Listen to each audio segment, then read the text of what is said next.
Hey guys, in this video I'll show you how to approve reports in Expensify. Now before we can even begin approving reports, we need to enable the functionality. So come in the left hand panel, click on workspaces, just select your workspace, and then I want you to click here on more features and make sure workflows is toggled on.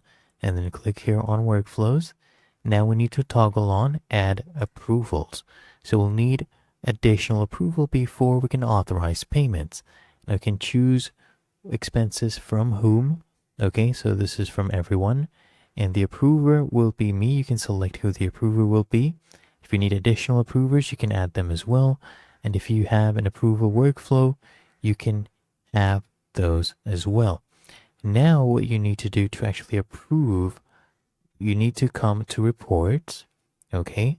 And then just find any report that is still open. So I'll come here on the left hand side, click on reports. As you can see, this one is actually open and we can go ahead and submit this. So click here on submit, and then you can see there's an approve button right here, or you can click here on approve. You'll see all the reports that are waiting approval. Then all you need to do is click on approve, and it's really that easy. There you go. That expense report has been approved. So that is how you approve reports in Expensify.